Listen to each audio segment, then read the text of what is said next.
प्रतिलेखन संख्या 88। महोदय, हमें आवश्यकता है ऐसे संवेदनशील पर्यावरणीय न्यायालयों और न्याय प्रक्रिया की जिसमें सामाजिक प्रतिबद्धता और सतत विकास दोनों संभव हों। सभी प्रक्रियाओं को तेज करने, मॉनिटर करने और निगरानी के लिए एक शक्तिशाली उत्प्रेरक पर्यावरणीय लोकपाल पद्धति की आवश्यकता है, जो पर्यावरण सुरक्षा के सक्रिय प्रहरी की भूमिका निभा सके और जिसमें उच्चतम न्यायालय के अतिरिक्त अन्य न्यायालय का हस्तक्षेप न हो सके, जो राजनीतिज्ञों की पहुंच के बाहर हो। सामाजिक कार्यकर्ता और दीन से दीन आदिवासी भी जिस तक आसानी से पहुंच सके तथा जो जनता और संसद के प्रति उत्तरदायी हो। पैरा। लोकपाल पद्धति का ढांचा कार्यविधि ऐसी होनी चाहिए कि वास्तव में पर्यावरण सुरक्षा और संरक्षण तथा जीव मंडल की अखंडता बनी रहे। अति प्राचीन उपनिवेशवादी जटिल और मूल व्यवस्था से प्रबंध कौशल, वैज्ञानिक साधन, नए प्रयोग करने और नई परिस्थितियों के अनुकूल बनाने की क्षमता के अभाव में प्रौद्योगिक आतंकवाद और उन नई चुनौतियों का मुकाबला करना संभव नहीं है जिनका सामना इस उपग्रह पृथ्वी और इसके निवासियों को करना पड़ रहा है।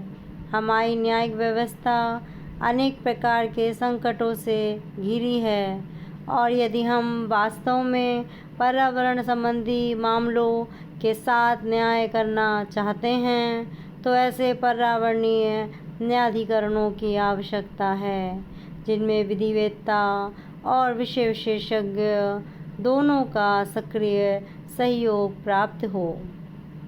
इससे भी अधिक आवश्यकता है एक उच्चाधिकार प्राप्त बहुस्तरीय लोकपाल पद्धति और कार्मिकों की जिन्हें कार्रवाई शुरू करने, जांच करने, निर्णय लेने, निषेधाज्ञा जारी करने के व्यापक अधिकार प्राप्त हों। या स्वायत्त संस्था होनी चाहिए जिसमें राजनीतिज्ञों और कार्यकारिणी का हस्तक्षेप, पेचीदा नकारात्मक कानूनी अड़चनें न हों तथा कर्मचारियों को सरकारी भय और लालच प्रभावित न कर सके। इन उच्च पदाधिकारियों का चयन प्रस्तावित लोकपाल बिल के अनुसार हो सकता है तथा इनका कार्यकाल निर्वाचन आयोग के समान हो सकता है।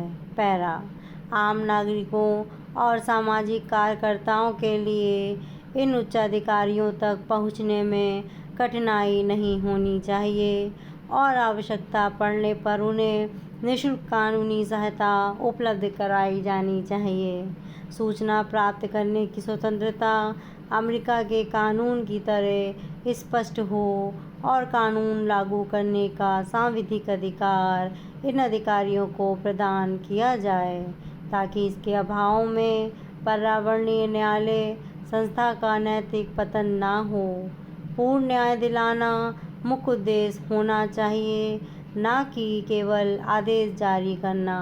दीवानी न्यायालयों के समान अधिकारों के अतिरिक्त अन्य अधिकार और कानून का उल्लंघन करने वालों के लिए दंड का उल्लेख भी इस कानून में किया जाना चाहिए। न्यायपालिका, कार्यपालिका तथा प्रशासकों सभी को लोकपाल तथा पर्यावरण न्यायालयों की सहायता करनी होगी। इसके लिए शायद संविधान में संशोधन आवश्यक होगा। इस विषय में सभी राजनीतिक दलों के सहमत होने के बाद संविधान कोई कठिन समस्या नहीं होगी। तकनीकी मामलों में केवल खंडपीठ पूरी तरह न्याय नहीं कर सकती। इसके लिए इस क्षेत्र में सक्रिय कार्यकर्ताओं की सहायता आवश्यक होगी। धन्यवाद।